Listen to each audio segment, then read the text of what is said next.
the second video for my last class, but okay. Let's see. I was in mastering chemistry.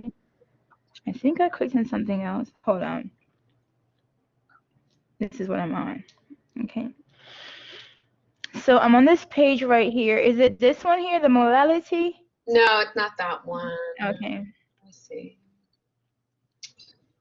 This Okay, one here? yeah, I think it's that one. What is the mole? Yes, it's that one. Oh, okay. So let me go ahead and add a page here.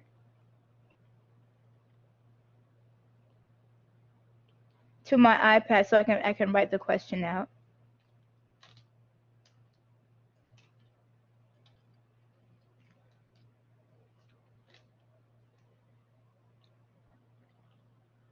Okay.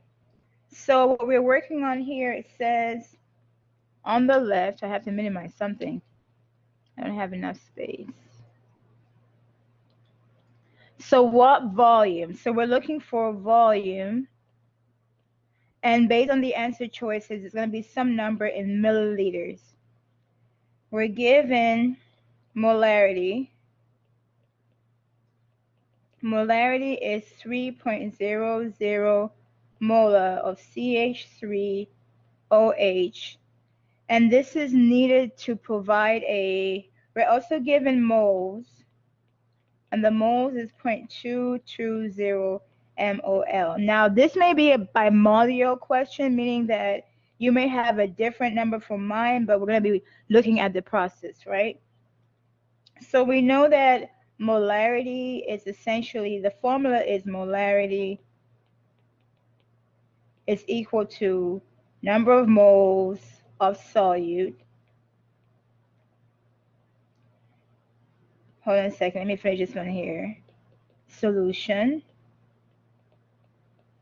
Okay, yeah, moles of solute, if I can spell, over liters of solution. So some people write the formula as moles over volume or whatever. I like to write it as moles over liters so I remember the unit of the volume. It isn't just volume, it's volume in liters. Okay. So knowing this, you can rearrange your equation to get the volume of solution. If you rearrange them, you're pretty much multiplying both sides by liters of solution to get rid of this, right? Liters of solution. There is that way of rearranging the equation, then divide both sides by molarity, and that will allow you to rearrange. Even though that is a way to solve this, I don't like that way as much, because if you rearrange wrong, then you don't get the right answer, right? And they have an answer choice here of when you get it wrong. Moles of solute over molarity. That's one way of working it out. So we're going to get liters of solution, and then we take the moles divided by molarity. That'll give us liters of solution. The other way is by using dimensional analysis, where you remember big M is the same thing as MOL over big L. So either way will work. I'll stick with this way since I feel like I'm somewhat invested in this method here. Do I have moles of solute right here? So I'm just going to copy that over here. 0.220 mol CH3OH. Do I have molarity of the solution right here? Divided by not point, 3.0. Molarities tend to be much smaller numbers. This one is big though. 3.0 molar CH3OH, right? So I divide that and I get my answer. But remember, my answer will be in liters because this volume is going to be liters of solution. So I put my calculator here, 0.220 divided by 3, and that gives me 0.073 liters, right? If you want to do dimensional analysis, remember that the big M also stands for moles over liters. So then the moles here and the moles up here cancels out, and we're left with liters. but the liters is left on the bottom of the denominator. So I usually call that position the denominator of the denominator, which ends up being a numerator unit. So our liters of solution, our volume in liters is 0.073 liters. But they want us to convert it to milliliters. So you remember I told you guys you want to know this conversion. 1 liter is 1,000 milliliter. And so take the number I already have, multiplied by 1,000, and that gives me 73.3 milliliters. These are one of those conversions that you want to know by heart. It makes your life a lot easier. Let me see. I'll check this answer here. They better say yes. Correct. So the issue here wasn't just getting the answer, the volume, but getting the volume in the right unit, right? Thank you. Okay. Yeah, just so I I as a student I learned to write things in a way that helped me out versus writing things the way the book wrote it. So I tend to write it as liters of solution versus just volume of solution, because I used to forget that the volume was in liters, not in milliliters, and I forget to convert and I get it wrong. So I went through this whole thing and I realized, you know what, I'm going to write in such a way that it makes sense, or it's useful to me. Okay, the future forgetful me. So here, Anna, I can't really go over the question you're asking just yet until I get to slide, until I talk about colligative properties. So I have to get to this slide. Wait, the part that has the freezing point? Yes, the freezing point depression. I have to get to this part here. Okay. Before we can really discuss the lab. Okay, so when I get to Okay, this no part problem. here, I'll write a note to myself because I'm very forgetful like that. I'll say work on molar mass lab. Okay, Okay. yeah. See, I'm not ashamed of the struggles I have. I own up to it. I'm very forgetful. I have a lot on my mind, so I write myself little notes to help myself. Kind of like a 51st dates thing, but not really anything that Yeah. severe. But it helps me to become more efficient. Okay, so we're kind of picking up where we left off last week, and yeah, because today's Tuesday, and we're working on the percent, right, and the meaning of the percent. So we're looking at this question here is asking you what is the molarity of a 6.56% by mass. So what I'm going to do here as I write this, I'm going to write the numbers as given. We're trying to solve for what is wanted here is molarity. Molarity has the units big M, or it's MOL over liters, right? So MOL of moles of solute over liters of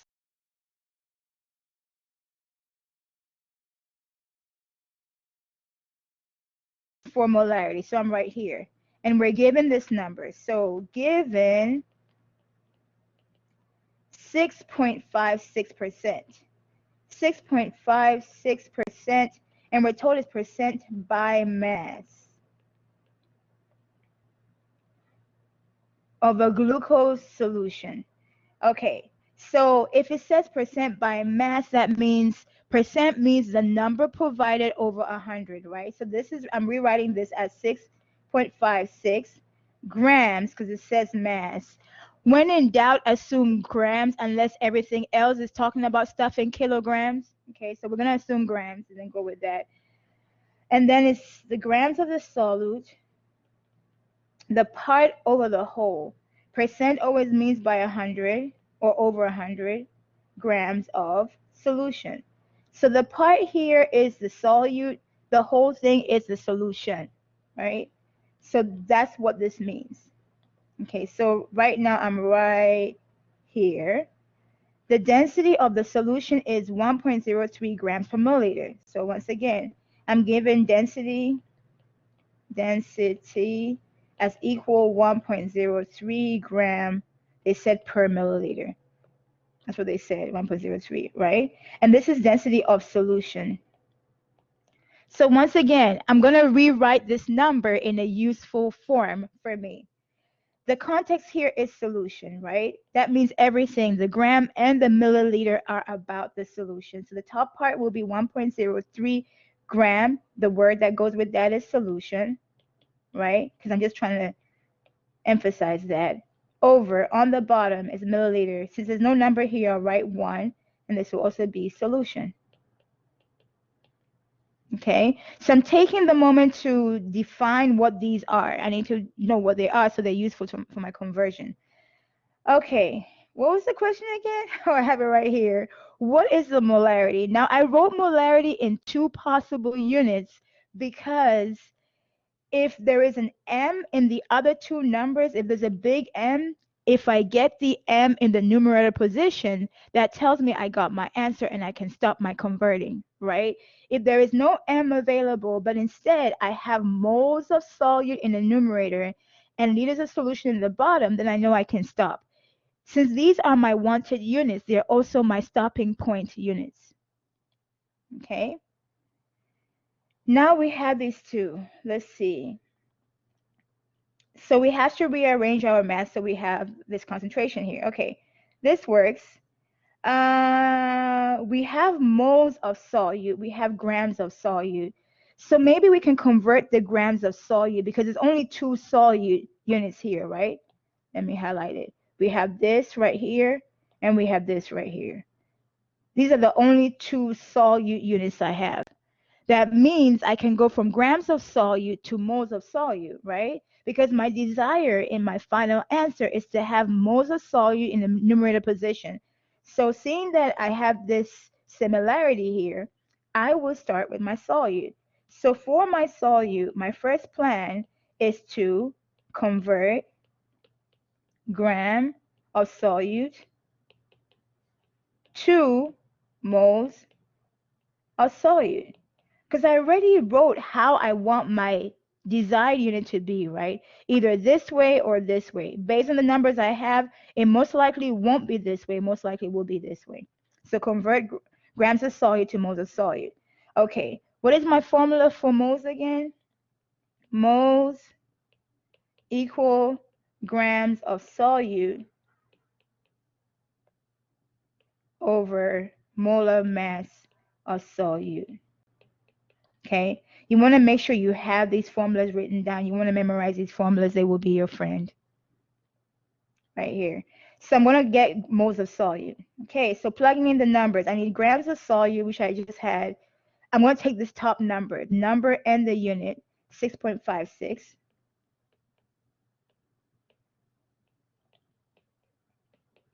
And this will help me get moles of solute. Now I need to get molar mass of solute. What was the formula of the solute again? Oh, it was glucose. Okay, I didn't write the formula down. I just kept using the term solute. So solute is C6H12O6. So 6 carbons, which is 12 each, plus 12 hydrogens, plus 6 oxygens. Okay, so I'm going to work this out. 6 times 12. So 6 open parentheses, 12 close parentheses, plus 12 open parentheses, 1 close parentheses, plus 6 open parentheses, 16 close parentheses equal 180. So 180 grams. Oops, 180. Okay. So the solute is 180 grams. Okay. So I need that number down here. 180 grams. And remember, periodic table grams are grams per mole.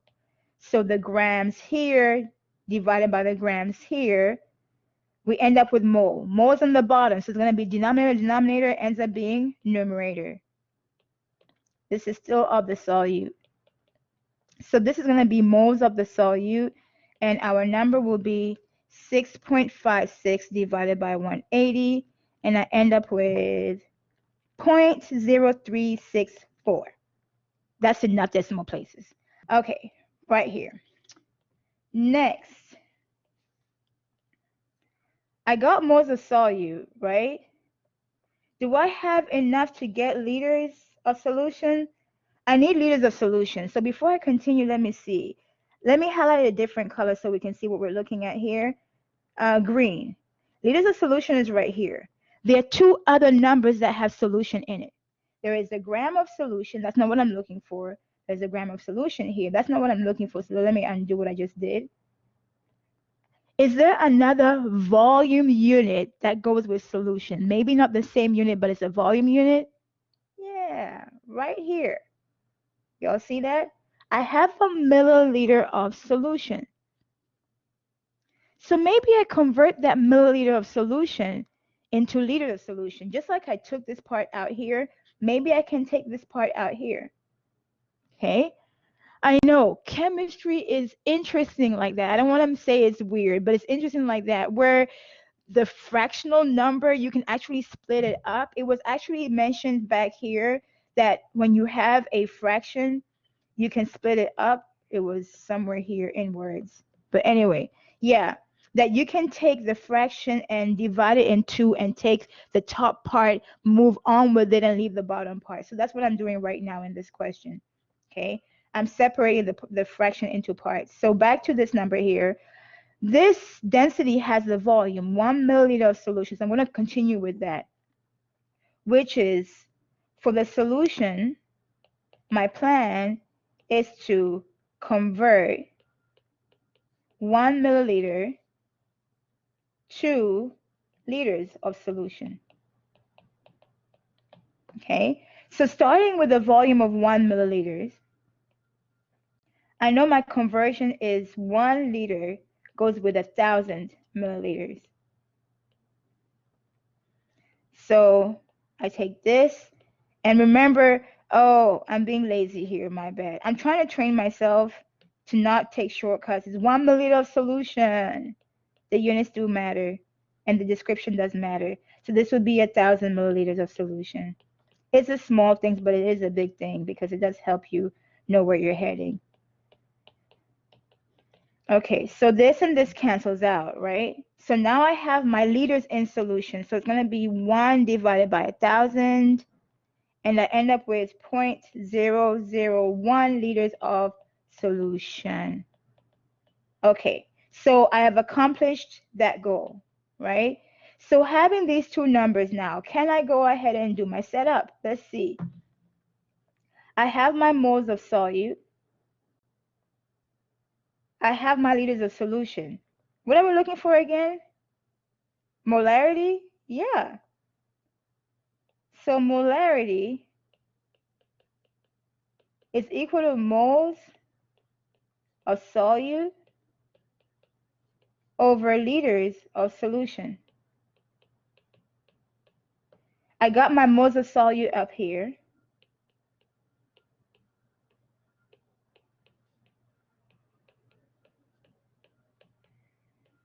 Right?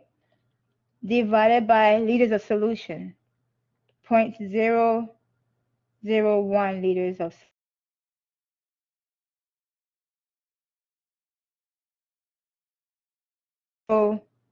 364 divided by 0.001.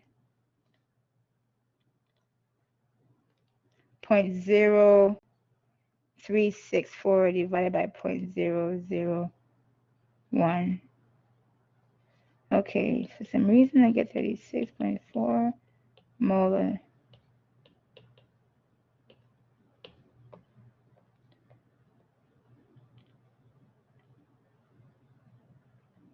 I'm trying to look at this question and see, because for some reason I feel like the grams of solution somehow got left out.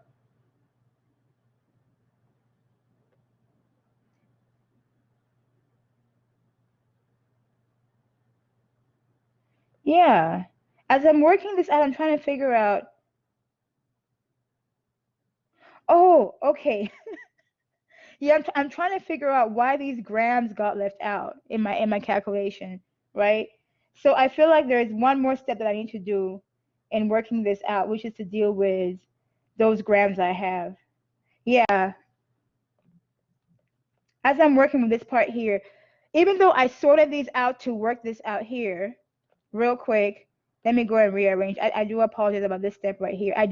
I prematurely try to put these two together. So what I'm going to do here is put these back in the original problem, okay? So right here, since I have my moles per gram of solution, I'm going to set this up again, put in the numbers I converted back, just like I did over here. I'm going to put this point, and it will work itself out as far as the math is concerned. 0.0364 moles of the solute, just like I had. But remember, this was over 100 grams of solution.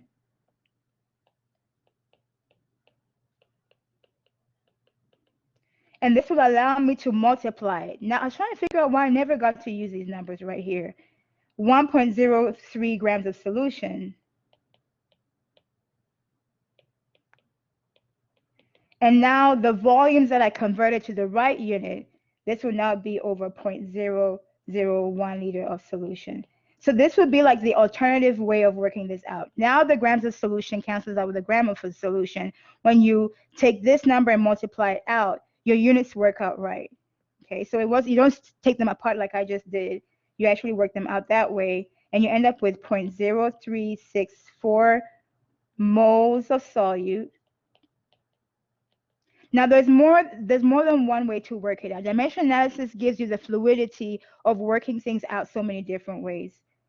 Times 1.03, the gram of solution cancels out. We end up with 100 gram of solution on the bottom. Oh, the gram of solution cancels out. I forgot that cancels out over here. Times 0.001 liter of solution. So the units end up just like we thought, right? Moles of solute, liters of solution, but the numbers work out differently. I was trying to figure out why I had left out those numbers. 0.0364 times 1.03 divided by 100, and then divided by 0.001. Yeah, that looks a lot better. 0.374. Now I have moles of solute over liters of solution. Okay, and this becomes our molarity. Now I want to see how they work theirs out. They started with the grams of solution, the grams of solute over grams of solution. Just like they took out the solute grams, converted the solute grams to moles using the molar mass, and then they recombined them back here. From here, they took the grams of solution, used the density. Okay, they used a very different path. They took the gram of solution, used the density to convert the density to liters of solution. So density to milliliters, from that to liters of solution, they recombined them and got molarity. So let's see where they actually work it out. Just like I did, they converted the percentage. This was previously 6.56% by mass, written as a ratio. They used the molar mass of glucose to convert the mass of glucose to moles. So let me show you right here. Yeah, they use this right here to get the moles of glucose. After that, they took the 100 grams of the solution. They instead used the density to convert the density from grams to liters of solution. So they combine two different conversion factors. The first one here is the density as a conversion factor. Second one here is the milliliter to liter conversion factor. And in doing so, they were able to get the liters. And then they combined the two down here, and everything works itself out to get the correct units. Okay, there isn't one way to work this out. The goal is in the end to get the moles of solute on top divided by liters of solution. The issue I did with my first step, I left those two numbers out, and towards the end I'm like, why did I use the two numbers? That's when I realized I had to actually use them, and then it gave me the right answer. Okay, so when you're working with this process here, the issue is that there isn't one correct step. So whatever steps you use, make sure you have the right units in the end. And if you feel like your answer is still not right, go ahead and check your process. Make sure you use all the numbers provided to you, and it should work itself out. So in working all of these, we're trying to figure out how to use the different molarity formulas. Now we have a concept called colligative property, and this ties into the lab you were supposed to be working on this weekend. It's okay for the lab to be submitted after today because we're just now covering the concept in class together, right? Colligative property is a property whose value depends only on the number of solute particles, not on what they are. What does this mean to the average student? Colligative property is a property that exists in solution. Exists in solutions. So what do I mean by that? We're told here the value of the property depends on the concentration of the solution. What this means is colligative properties do not exist in the pure solvent. These properties are only experienced when you are in a solution. Okay? Colligative properties are caused by new attractive forces that are brought on by the solvent or into the solvent by the solute particles. So I'm going to do a pre and post, right? Looking at the 4 colligative properties. So one of the things I like to do in my spare time, if I do have spare time, is look at different projects, things, whatever. You have the before, the after. If you renovate a room or decorate a room, you have the before and the after, right? So we're going to do a before and after analysis as we look at a pure solvent versus a solvent with a solute in it, okay? So on the left, I'm going to have the before. Our before will be the pure solvent. And then our after will be what we call the solution. But remember, the solution is when you have the solute plus solvent. So we can't technically call the solvent pure anymore because pure implies only one of, right? Okay, so for my solvent, to illustrate this part, I want to use water. So let's call this water. This is a chemical for my solvent. For my solute and solvent, the solute here will be, let's go with sugar. Sugar, make our water sweet.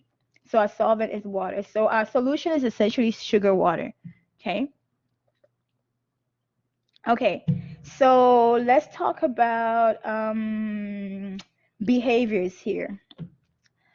So can you guys tell me the boiling point? What is the boiling point of pure water? Can you give it to me in degrees Celsius versus Fahrenheit? I know Fahrenheit is there, but can you give me the boiling point of water, pure water in degrees Celsius? Anybody?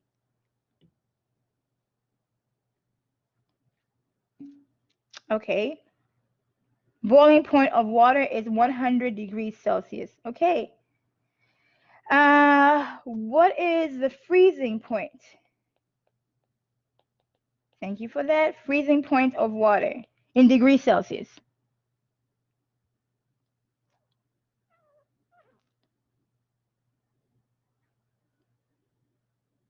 When it's really cold and we have ice, or when you have ice blocks, what's the freezing point? Anybody? 0 degrees Celsius.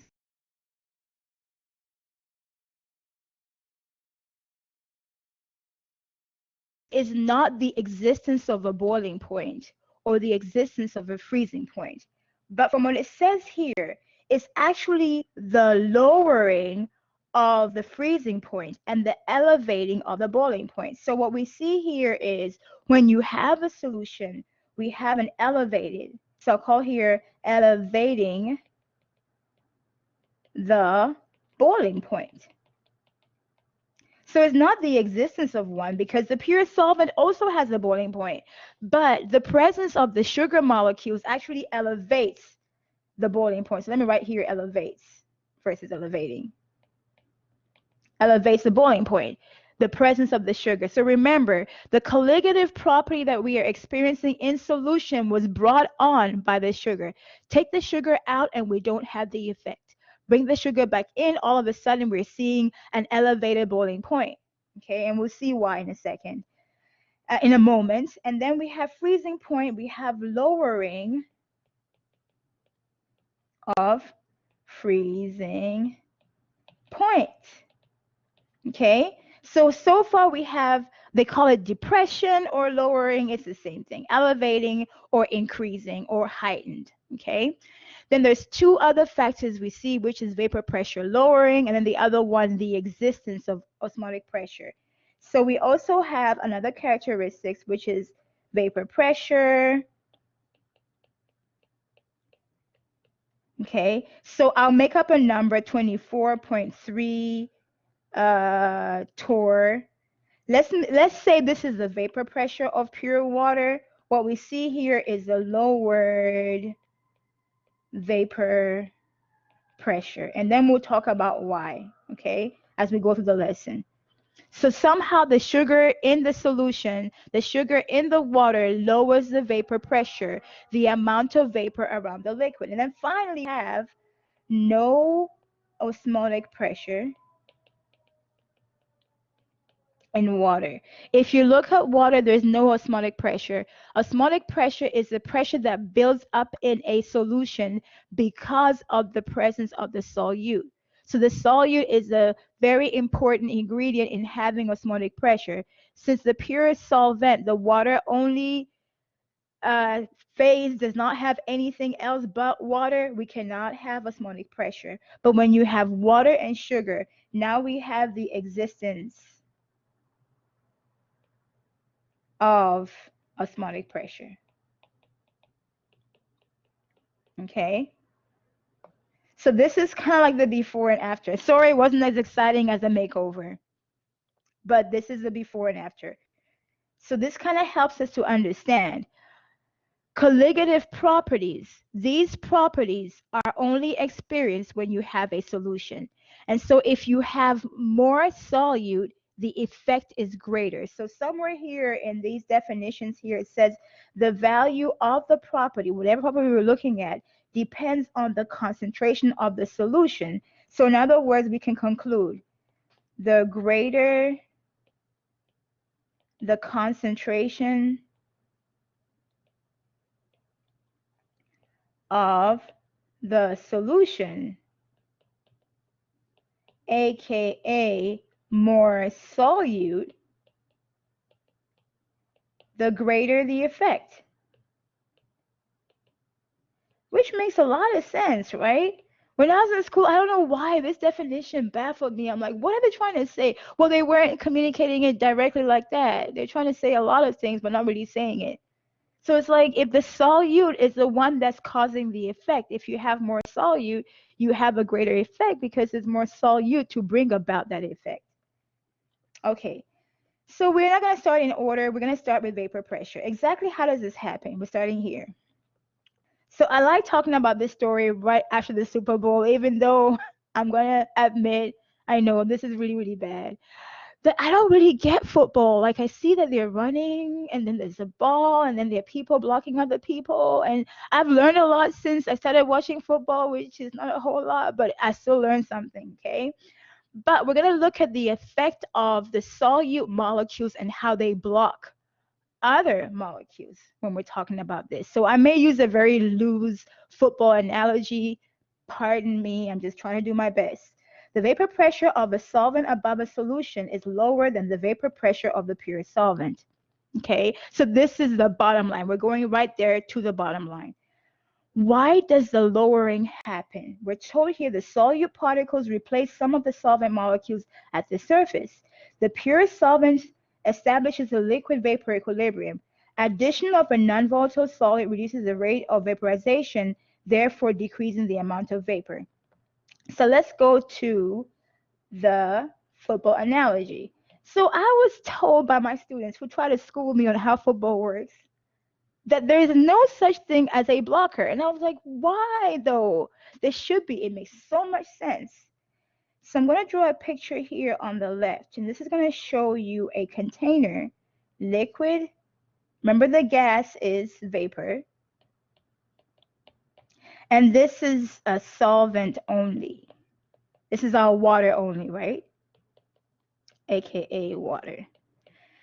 So in here you have liquid water molecules. Yeah, you got a strong intermolecular forces, but even at room temperature, some of these molecules are escaping to the gas phase to form water vapor. So we call those the escapees, right? the vapor here, water vapor, these are the escapees. So at room temperature, RT,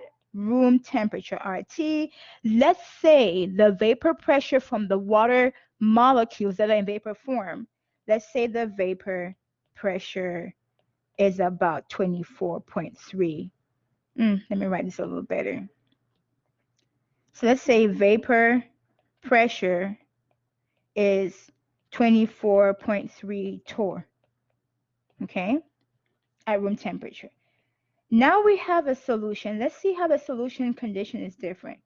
In a solution, we're told here, back to what they were saying here, solute particles replace some of the solvent molecules on the surface. They're referring to the liquid.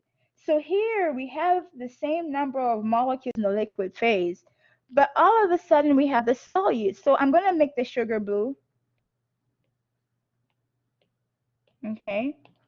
The solute molecules. So the blue circle, this is the sugar.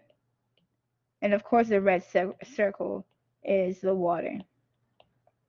Okay. Now, this is where I'm trying to explain football and I don't even get the game. So y'all really need to help me out here. Okay. The goal for the red molecules, aka water, is to get to vapor phase. They're trying to escape. That's how vapor is formed. As they're trying to escape, the blue sugar molecules are blocking them. Are those called the linebackers? The people who block the other people who are running with the ball? I don't know what they're called, but they're big and they're in the way. Thank you for trying to help me out. The brothers that are in here are saying nothing. We're going to go with whatever name we want, okay? Anyway, the blockers are in the way. The solute particle, it says here, non-volatile here. Non-volatile just means it's not able to form vapor. So these sugar molecules here cannot add to the vapor. They can't bring in their own vapor. They're just sitting there in the way, like, sugar molecule, move. So the sugar molecules are now blocking the water molecules. So for that reason, you now have less water molecules. We were going to draw just one.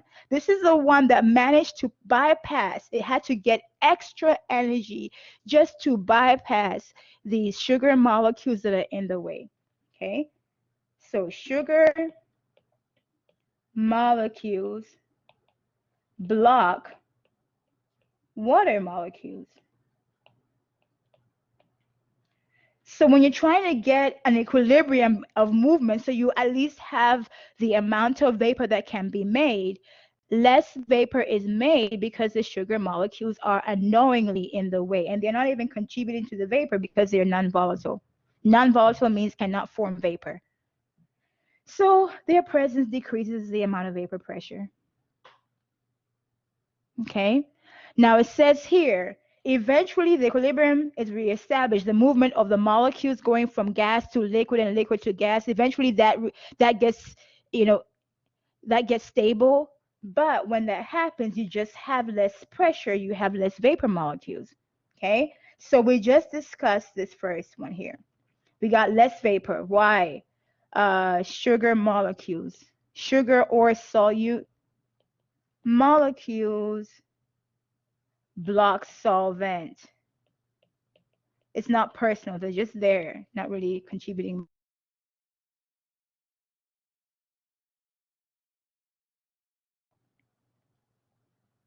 Okay, so once we discuss this picture here, then remember, this is all about vapor pressure lowering. This is one of those parts where I really, really love the chemists name them this way. The effect is called vapor pressure lowering. So if they ask you, what happens to the vapor pressure because of the solute? There it is. It's lowered. The name literally tells you what is happening. The solute, the one that wasn't there before, when it gets added, it lowers the vapor pressure. So don't try to, just make sure you're not complicating this part here. Okay? When it comes to the math, so we have the concept that's done. When it comes to the math, then I'm going to just show you the formula we're going to be using the most in this class, which is this formula right here. Okay? So the formula here, I'll leave this as is. You want to write this down. This is the formula we use. Oops, sorry, wrong thing. Wrong thing. Here. It's right here. the vapor pressure of the solvent in the solution, the one that's kind of lower, right? Or the vapor pressure of the solution is equal to the mole fraction of the solvent times the pressure of the pure solvent. So essentially here, this one here is the solution. Pressure of the solution, remember that's going to be lower, right? And then this here is called the mole fraction of the solvent. So here, this is called the mole fraction. Remember that? Remember, I told you guys earlier that if you have the term solvent here, this is the one that goes in the numerator position.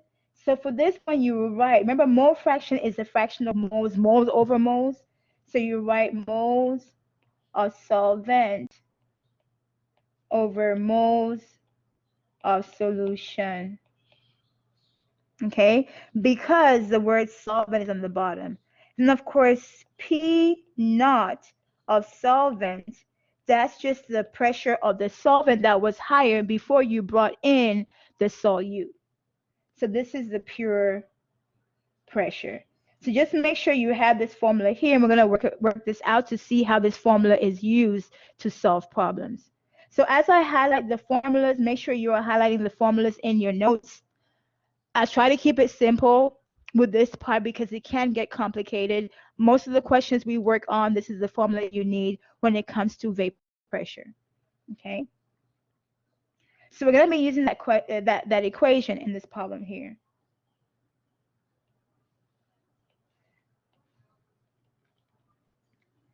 Calculate the vapor pressure at 25 degrees Celsius of a solution. Okay. So we're looking for the pressure of a solution.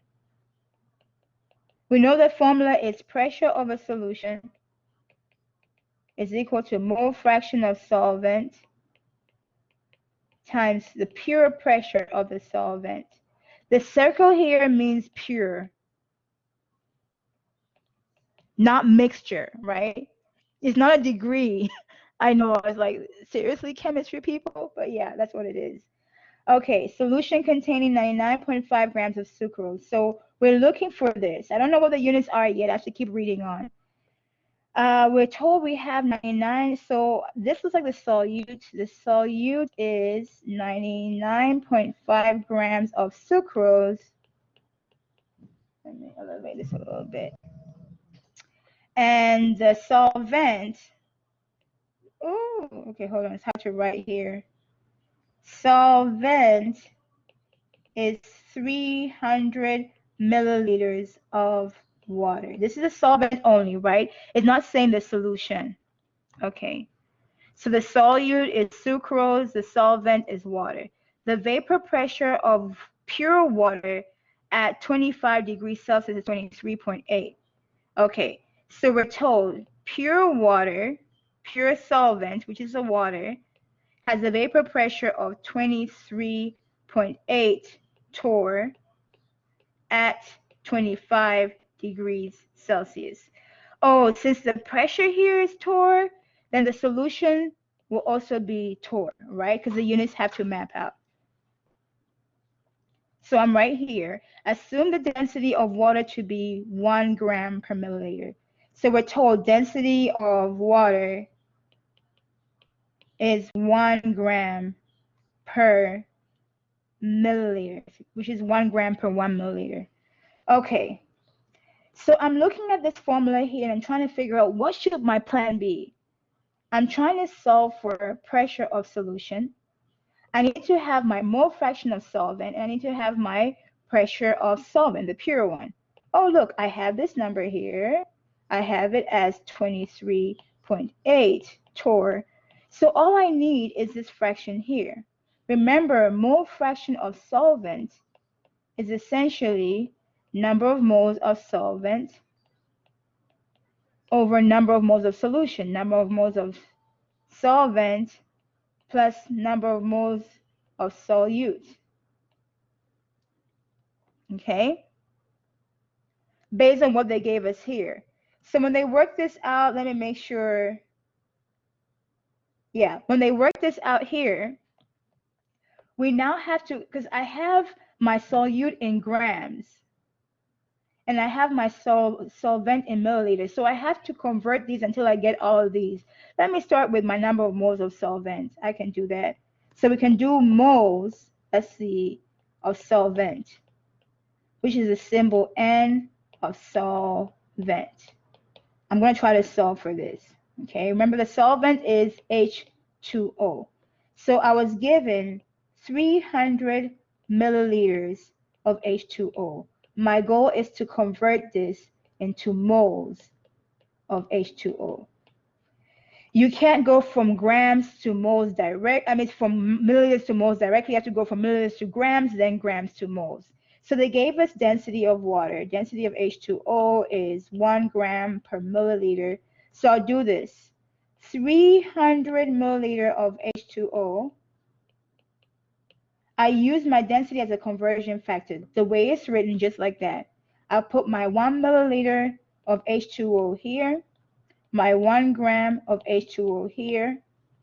So when the units come out, I'm left with grams. Okay?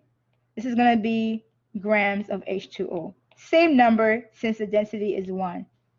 Okay? Now that I'm here, I can now go, so I'm going from milliliters to grams, from grams to moles. Now I need to go to moles. To go from grams to moles, remember the formula? Moles is the same thing as mass divided by molar mass. Okay? So what I'm doing now is I'm kind of trying to teach you guys the formula. So I'm not going to go the normal dimensional analysis route. I want us to be comfortable with this formula here. So since I have grams of water, I'm trying to solve for moles. I need the molar mass of water. I have grams mass. I can have molar mass real quick. I can get molar mass, right? Molar mass of water is the same thing as 2 hydrogens plus 1 oxygen. The hydrogen is 1, the oxygen is 16, so it should be 18 grams per mole. My mass is 300 grams of water. My molar mass is what? 18 grams per mole. Okay? Of water. 300 divided by 18 gives me 16.67 moles of water. Okay? The water, remember, is also my solvent, the one that was present first. Okay? So I got the moles of solvent. So as far as my progress is concerned, I got moles of solvent, I got this number. Now I have to get moles of solute. I forgot the N here. I have to get moles of solute. Okay? So that's my next plan. Since I got my moles of solvent, I now need to get moles of solute. Moles of solute. This is essentially N solute. Remember, our solute is what? Sugar, sucrose.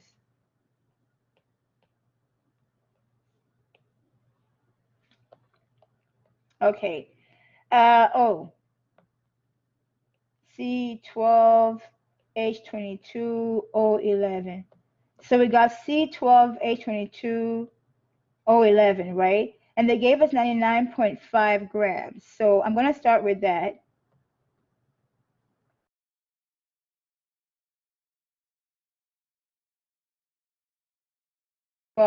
To O11. Oh, this is sub O11 on the bottom. And we're going to go from grams to moles of C12H22O11. Okay, so for this one here, once again, this is from grams to moles. You just have one formula. Remember, moles is essentially mass over molar mass. Okay, so I have the mass of 99.5 grams of C22O11. Now I have to figure out what my molar mass is. My molar mass is 6, I'm so used to glucose. 12 carbons, 12 times 12 plus 22 times 1 plus 11 times 16. Okay. Let's see. 12, open, 12, close, plus 22, open 1, close. I'm talking about parentheses. Plus 11, open, 16, close. Let's see. 342. I got 342 grams per mole. This is my molar mass of sucrose. Okay? Divide by 342 grams per mole of C12H22O11. So, I mean, here we can write it as a fraction if that's going to be more better. Grams and grams cancel out. Moles end up as a denominator, which ends up being a numerator. So our unit is going to be moles. I got 99.5 divided by 342. I end up with 0.291 moles of C12H22O11. Okay, I'm right here. I got my moles of solute. I got my moles of solvent. Now I can do my mole fraction. Yeah, we haven't solved the problem yet. Now the mole fraction of the solvent, and our solvent was water, right? Let me write the correct, let me be consistent with what I was writing before. Now that we've done this, we're going to solve for a mole fraction of solvent, which is water, right? Mole fraction of solvent. So for this one, like I did before, for mole fraction of solvent, we take the moles of solvent, which is what? Water, 16.67. 16.67 moles of water divided by 16.67 moles of water plus 0.291 moles of C12H22O11. So remember, it's moles of solvent over moles of solution because the term solvent was down here. Whatever is written on the subscript part of your chi symbol is what ends up on the numerator, okay? And our solvent here was water, so water becomes the numerator moles over the solution. Solution in this case is going to be water and sugar, right? Okay, so we're going to take that and divide. So I'm going to have 16.67 on top divided by open parentheses 16.67 plus 0.291 close parentheses. Hold on, 16.67 divided by open parentheses 16.67 divided by 0.291. I left a 91 earlier. Okay. So I get 0.983 mole fraction. Did somebody else get that? So finally, to answer the question they were asking us, what's the pressure of the solution? This is equal to the mole fraction of solvent times pure solvent pressure. So it's going to be 0.983 times, what was the pure pressure again? It was all the way back here, 23.8.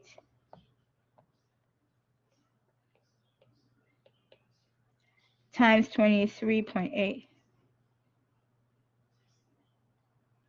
0.983 times 23. I get 23.4 torr.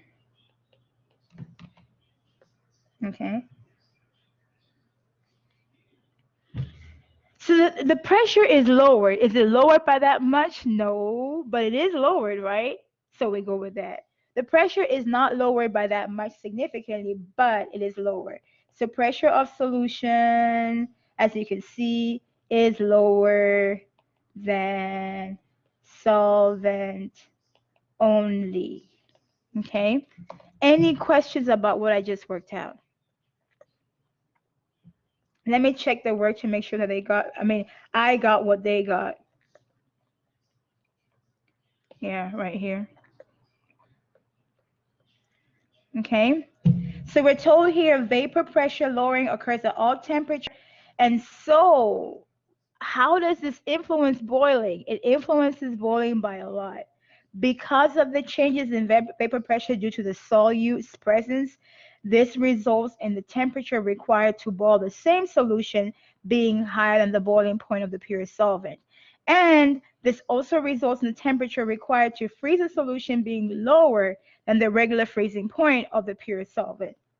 So let's see how this plays out. Then from here, we're going to be talking about freezing point depression, right? So why is the freezing point lowered? We're told here the freezing point of the solution is lower than the freezing point of the pure solvent. Therefore, the melting point of the solid solution is lower, okay? The difference between the freezing point of the solution and the freezing point of the pure solvent is directly proportional to the molar concentration. This is the math part. So before we get here, you know how on the winter, okay, so picture this in your head. This is hard for us to really say we've experienced in the past few years, right? Snow. When was the last time we had snow? We had snow recently, right? Let me tell you what happened in my neighborhood. I saw something that looked like snow. I looked down and it wasn't there. By the time it hit the ground, it was gone. It was changed into liquid water, and all I saw was a wet street. People were like, "Oh, it snowed. We made a snowman." And I was like, the ground was wet, no snow. Okay, so even neighborhoods experience different snow. So imagine when we had a lot of snow a few years ago. How did we survive that? Most of the roads were frozen over, right? What did the state or local government do to deal with the snow that was frozen on the streets? Anybody remember? Or what normally happens in cities or towns where there's a lot of snow? What do they do to make sure that the snow does not freeze over on the roads, or people are able to travel and stuff like that? Very good. They salt the streets, right? What is the salt? Okay, so before we get to the salt in the street, you're adding salt to snow. And snow is essentially frozen water, right? So in this analogy here, some people in the city know chemistry. In this analogy here, salt is your solute, and the frozen water, which we hope will melt and then refreeze, this is going to be your solvent. So low key, even the city people, officials, they're trying to lower the freezing point of snow. So what happens is the salt mixes up with the water, because even the frozen water has an equilibrium with the liquid water. So you have solid and liquid constantly in equilibrium. Okay. Solid, of course, is the snow, solid water. Liquid is, of course, the liquid, what we call water, right? So in all solids, you have a little bit of liquid around. And there's a constant equilibrium. The liquid becoming solid, solid becoming liquid, right? The salt dissolves the water, and it actually ends up drawing more of the snow, solid snow, into a liquid state. Long story short, the salt dissolves into the liquid, and when the solution that's formed, when the salt and the liquid water mix together is trying to freeze, it's going to need a much lower temperature, because now we have a solution that requires the temperature to become even colder before it freezes. So in the process, we have slushy looking snow, and we can actually drive through that, drive safely and drive slowly. Okay. So the goal there is, if you add salt to water, it will require a much lower.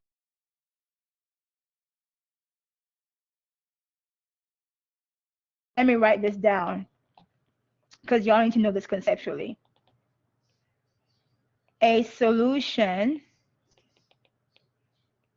like salt and water requires a much colder temperature than 0 degrees Celsius to freeze. If it's water by itself, it can freeze at 0 degrees Celsius. But as you start adding the salt in there, and the salt starts to mix with this, the salt that's mixing with the liquid cannot reform the solid, right? Because it requires a much colder temperature. So then it kind of makes things to kind of move towards liquid state. Ultimately, you take the snow that used to be a block, and then now it kind of forms slushy, eventually becomes a liquid, and it's a lot safer for everybody. So the math. From here, then, we have this equation. And this is where it ties into your lab, right? I'll get to the lab in a moment. The change in the freezing point temperature is equal to the freezing point constant times molality. So delta TF is actually, I'll call this change in freezing point, right? Change in freezing point. And you get this by taking the temperature freezing of the solvent minus temperature freezing of the solution. Okay, I'm going to tell you this little caveat ahead of time, and it may be a little bit premature, but when you're going through your homework and you're wondering maybe why you're getting your answer wrong, this part here will make sense. The delta TF in this chapter, delta TF, delta TB, this has to be positive. Okay, so it has to be positive. Just in case you switch these around and you put TF solution minus TF solvent, and the solvent is water, it will end up being negative. And then remember, I told you today this has to be positive. So then you remember, oh, she said so. Then you flip it around. Well, I'm hoping that will happen. Okay, so KF, this is the freezing point depression constant. This is just a constant. It will be given to you in a table.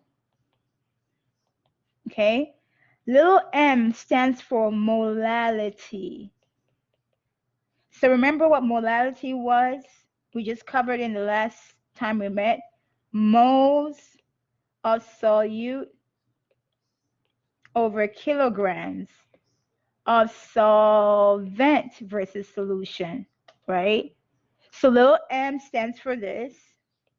And then you got this equation right here. So make sure you have this equation written somewhere in your notes. Very important for freezing point type of questions. And then little n stands for this right here. And of course, kf will be given to you in a table unless you're solving for kf. Okay. Any questions about this? Okay. Now, I usually like to discuss units. Let me discuss units real quick. There's a TF. This is the change in temperature. This would be degrees Celsius. KF, I'll leave that for last. Little m, molar, has the units moles per kilogram, or just the symbol m. This part is a little confusing because the unit has a symbol m, but it also has a unit m. That part can be confusing. So for many times you see that the KF is m over degrees Celsius. That's the unit they gave you here. I had a student that was very confused in spring about that. Don't get too confused. So this picture is just telling you that the freezing point has to get lowered, right? So real quick, the freezing point is the same thing as the melting point. The liquid by itself is this right here. This is the water by itself. The blue that I'm now highlighting with red. And then when you add the solution, everything gets kind of lower right here. So you can see at 1 atmospheric pressure, the temperature of the solution. So this x-axis is temperature. The temperature of the solution where it melts or freezes becomes lower. So temperature or freezing point of solution is lower than temperature or freezing point of the solvent. So this is solvent only. This is temperature freezing of solution. As you can see, solution is at a much lower number, being further left in the x-axis of the graph. Remember, this is temperature right here. And then with the boiling, you see it's actually the opposite. With the boiling, this right here is pure solvent. This right here is solution. So if you read the graph, the x-axis, pure solvent is lower than the solution, right? The solution is actually to the right. TB solution is to the right of the solvent. So here TB solution is going to be higher. And we'll see why it's higher. It will be higher than temperature boiling of pure. It all has to do with that vapor pressure. Oh, this is telling you why the depression happens. So going back to the molecules, when you're trying to freeze molecules, you're trying to freeze water molecules. Let me draw these reds as water molecules, and I'm going to draw the blue as sugar molecules. To make a solid water molecule, or to make a frozen water, the goal is to get the water molecules to be together, huddle together, and form these strong intermolecular forces, right? This is the goal. But once again, who's in the way? The sugar molecules are in the way. So what scientists hypothesize is the lower temperature is required to slow down water molecules so that freezing can happen. So the bottom line here is we want freezing to happen, but if we have a higher temperature, the molecules are moving around trying to get together. So the best solution is to slow the molecules down. So when you lower the temperature even further, the molecules slow down so much, and then in the process they find each other, and then they form a solid. And that's how the solid forms in a lower temperature. This table here is a table that provides you with two very important things. I should say three, technically. You have the left part and the right part. So the left part here tells you the different solvents. Oh, by the way, as I teach you this, I share with you my different struggles so you guys can be more open about your struggles and stuff. I did not know in the question when I was reading, I didn't know what was a solute and what was a solvent. I didn't know it was important, first of all, to define it. So when I got to a question like this, I'm like, what's the solvent again? Here's the thing. Good news. You have this table to tell you what the solvents are, okay? The freezing point is usually given to you in the question for the solvent, not the solute. The amount that's greater is the solvent. So the freezing point goes with the solvent. The Kf goes with the solvent. Okay, so here we have benzene. This is benzene's freezing point. This is benzene's Kf value. Let's go to the familiar one. We have other chemicals. And then we have water right here, right? This is in Celsius. This is the freezing point of water. This is the Kf of water. So as you're reading stuff, I'm giving you these guard marks too because you tend to get overwhelmed in chemistry. You get to, or sometimes your brain just gets fatigued because, it's chemistry.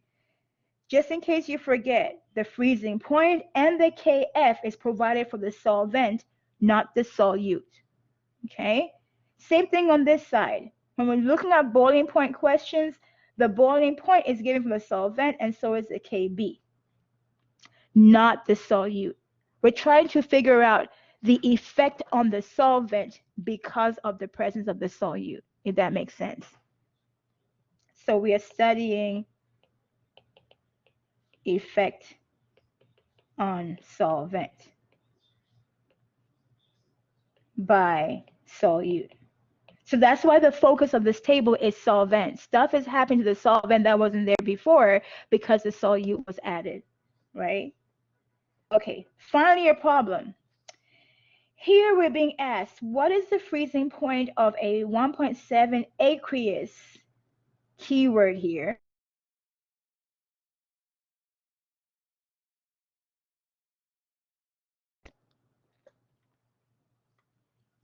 this is antifreeze, okay? Because it lowers the freezing point of the water. Okay, so here they're asking you, what is the freezing point of a 1.7 molar aqueous ethylene glycol solution? So we have temperature of freezing, but when I read all the way to the end, solution, they want the temperature of the freezing point of the solution. So we're looking for temperature of freezing. I'll write here solution so I don't forget. It'll be some number in degrees Celsius, right? What's given to me? I'm given 1.7 molar. So I'm given little m, which is 1.7 molar. Okay. I'm told my solution is technically ethylene glycol. Okay. So solution here, but they use the term aqueous. Aqueous means water. This is water plus ethylene glycol. Okay. That's my solution. So I know my formula is what? Delta TF equal KF times M. This is my formula, right? In my formula here, I'm given M, and I'm trying to find TF solution. So do I have a KF? I mean, I know I get the KF from the table, right? But remember, the KF is given for my solvent. What do y'all think my solvent is? So when I go to the table, right, I'm looking for my KF. This is what I'm looking for, KF. I go to my table. The two chemicals in the solution are water and ethylene glycol. So I go to my table, and this is the only table I have. Which KF do I pick? I'm going to give you guys a moment to look at the options.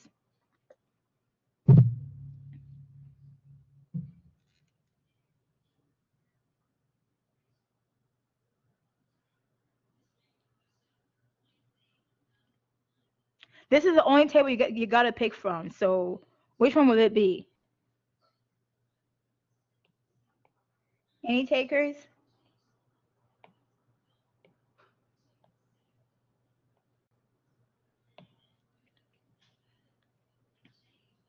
If you were working this in the place where this is the only table you had to pick from and you need a KF, either tell me the number or tell me the chemical.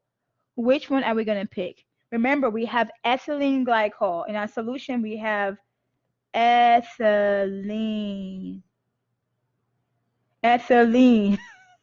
glycol and water. Or water and ethylene glycol, because they called it an aqueous ethylene glycol solution, antifreeze. So what do y'all think? What KF value do I pick?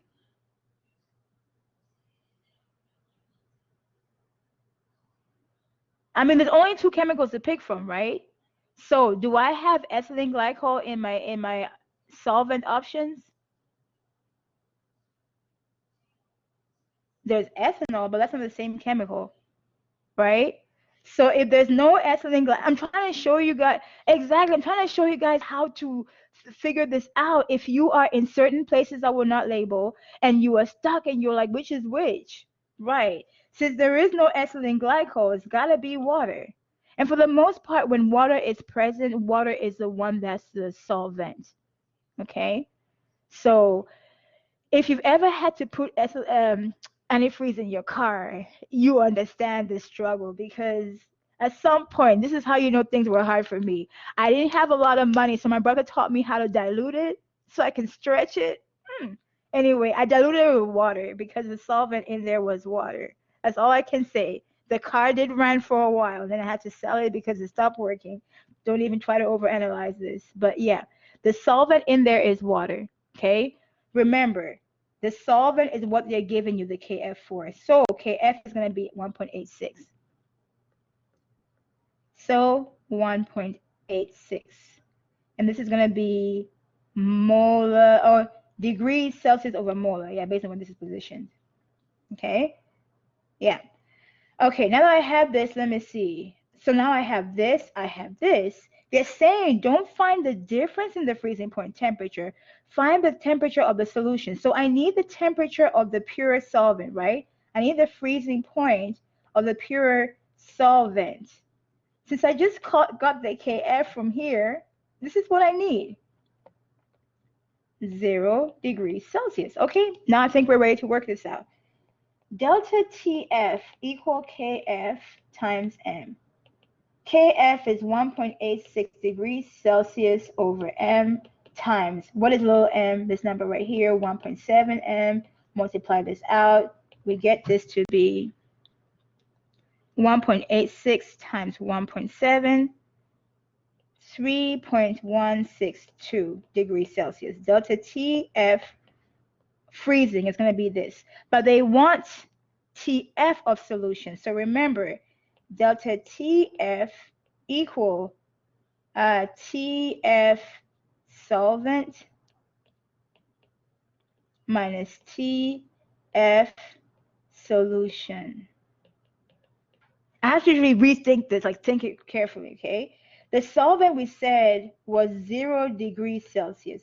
This number here is 3.162 degrees Celsius, right? And then this number here, well, we're solving TF solution. This is what we're solving for. So you can say this is equal to negative TF solution. And then here we have 3.162 degrees Celsius. So trying to get positive TF solution, so times -1 times -1. So this ends up being TF solution is negative 3.162 degrees Celsius. Okay? In other words, by adding antifreeze to water, water doesn't freeze at 0 degrees Celsius anymore. It has to get to minus 3.162 degrees. It has to get colder than 0 degrees Celsius. It's going to be minus 3.1. So they rounded theirs up to minus 3.2 degrees Celsius. Okay. But yeah, not all the questions here are really that bad. The table will provide us with the Kb value as before. The Kb is provided for the solvent, delta Tb. The difference this time, y'all, is delta Tb. Remember, the goal was always to make sure this is a positive number. This time, we have temperature boiling solution minus temperature boiling pure. This used to trip me up when I was in school. I was like, wait, which is which again? And I had to remember at some point because I was just stressing myself. I'm one of those people who really obsesses over stuff. And I'm like, oh, I got to get it just right. And I realized, wait a minute, there's never a negative in the end. So just make sure delta TB is positive and then you're good to go. So I had to tell myself, you'll be fine. Just make sure you set it up. You know the concept. Just make sure you set it up so that delta TB is positive and the rest of it just kind of works itself out. This time, remember, boiling point is elevated. That means it's going to be hotter and higher. So when you add the solvent, the solution will boil at a higher temperature than the solvent by itself, right?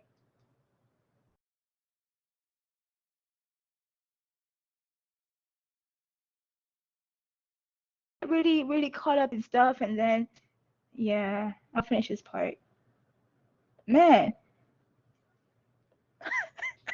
y'all didn't say anything. You're being so nice and quiet and like, oh, she'll go on forever if we let her.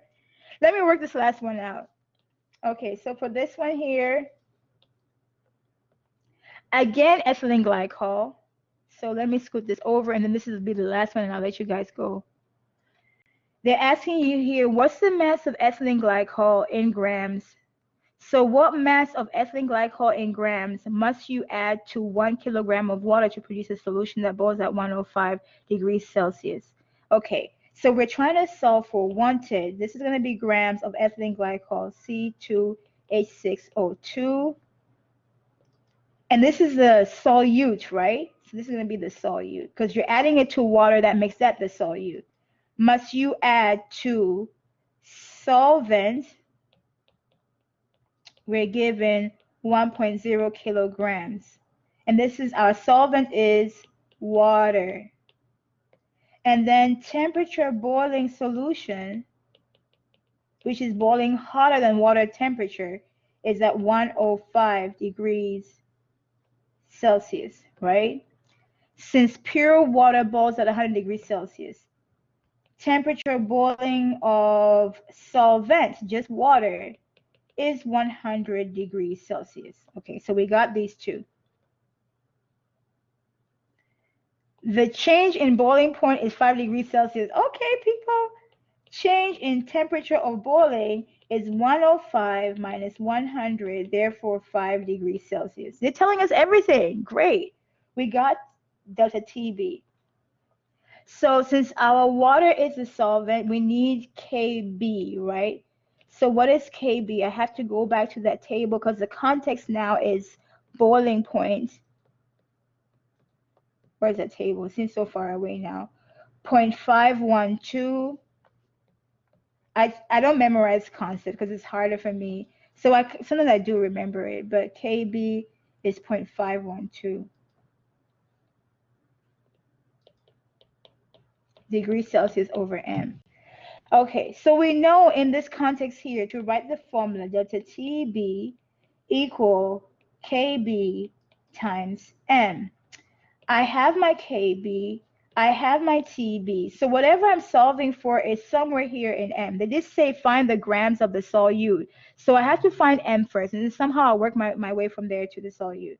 Okay, to get M, I divide by Kb both sides, and I end up with M is equal to delta TB over Kb. So they gave me what delta TB was. That's 5 degrees Celsius.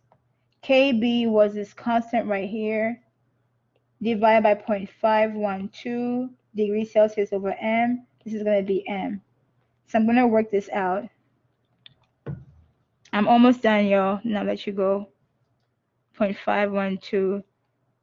Oops. 5 divided by 0.512. So M for me is going to be 9.766.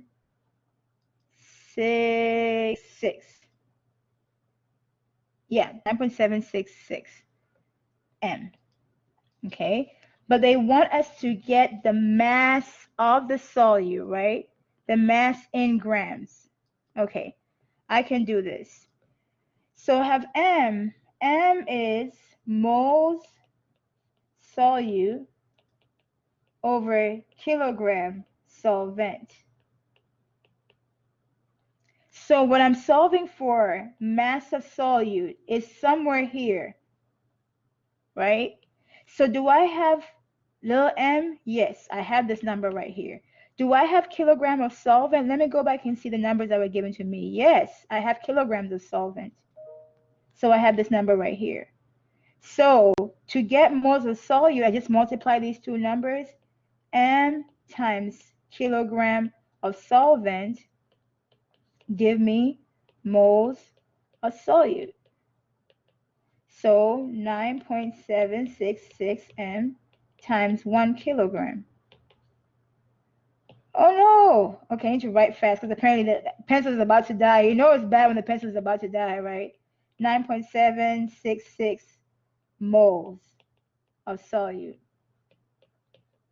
I'm one step, guys, one step away from getting my answer. To get mass, once again, use the other formula, moles solute equal mass solute over molar mass solute. What was my solute again? Was it antifreeze again? Yeah, C2H6O2, C2H6O2, 2 carbons plus 6 hydrogens plus 2 oxygens. Let me do this real fast. If I'm going too fast, don't worry. You have the recording. Just take it as slow as you need to when you're working on your own. 6, open parentheses, 1, plus 2, open parentheses. What's oxygen? Did I write O here? I meant to write 16. This is what happens when I'm trying to rush. I'm trying to rush. My mind just goes to a different goal. Okay. 62. Okay. So I know the moles of solute. I got it from up here. I have the molar mass. I can just multiply these and I get the mass. So my moles of solute is 9.77. This number looks weird. 9.77 moles equal mass of solute over 62 grams per mole. So you multiply this number here times 9.722, and I end up with mass of solute being 602.76 grams of antifreeze, 628602. This looks like a really high number. Let me make sure. So yeah, the difference here was 5.